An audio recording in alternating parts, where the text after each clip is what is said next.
Eternals was released in 2021 and was directed by Chloe Zhao.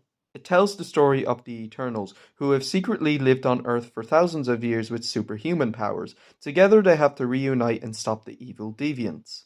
Before the reviews, I knew absolutely nothing about this film. Absolute nothing. And I mean gazillion nothing. Like, when I say gazillion, I just mean zero. Just flat out zero about this film. I knew little to nothing about it. When the reviews came out, my knowledge did start to, get a little more advanced, but I knew nothing about the film. It seems to be very divisive. It's pleased some people and it hasn't impressed a lot of people. You can't please everyone, you can only please some people some of the time. However, for me, after watching the film for the first time, for me, I didn't like it all that much. And why? Well, the story for me killed it. The story sucked. The story, I think, was pretty bad. I think what made the story poor was just it just wasn't that interesting. It was extremely bland. It was boring. The pacing was terrible. It was incredibly slow. It made it really hard to get invested in the plot. And really it was just the pacing killed it. It was so hard for me to get invested and it dragged, it dragged and dragged.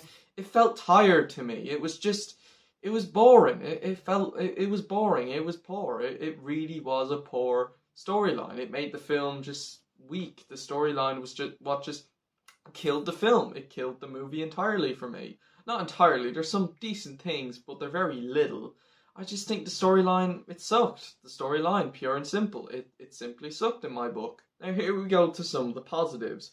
The special effects, action, and cinematography are pretty decent, actually. There's some cool shots, there are some really cool special effects, and there is some, good action sequences, like I say. Visually the movie's not that bad. But I feel they're very small positives in my book, because we'll get to the next negative, that being the characters. While no character is bad, it was just really hard to get invested. It was hard for me to attach them because the story the characters were in was poor and the characters weren't good enough. They didn't have enough development for me to go, oh my god, oh wow. It's just they're very forgettable to me. I'm struggling to even remember many of the characters. The only ones I remember were Angelina Jolie's, Kumail Nanjiani. I know I pronounced that name wrong. I'm very sorry. Samuel Hayek's character, and that's about it. There are a few, I know there's a few other characters, but they're very, very forgettable. And the antagonist, not that good. Not that good at all. So the characters were pretty weak in my book.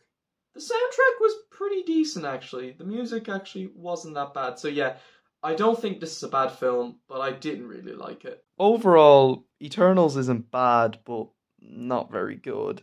Despite having a decent score, decent action, and special effects, the movie just suffers from a really poor storyline, which made it very hard for me to get into.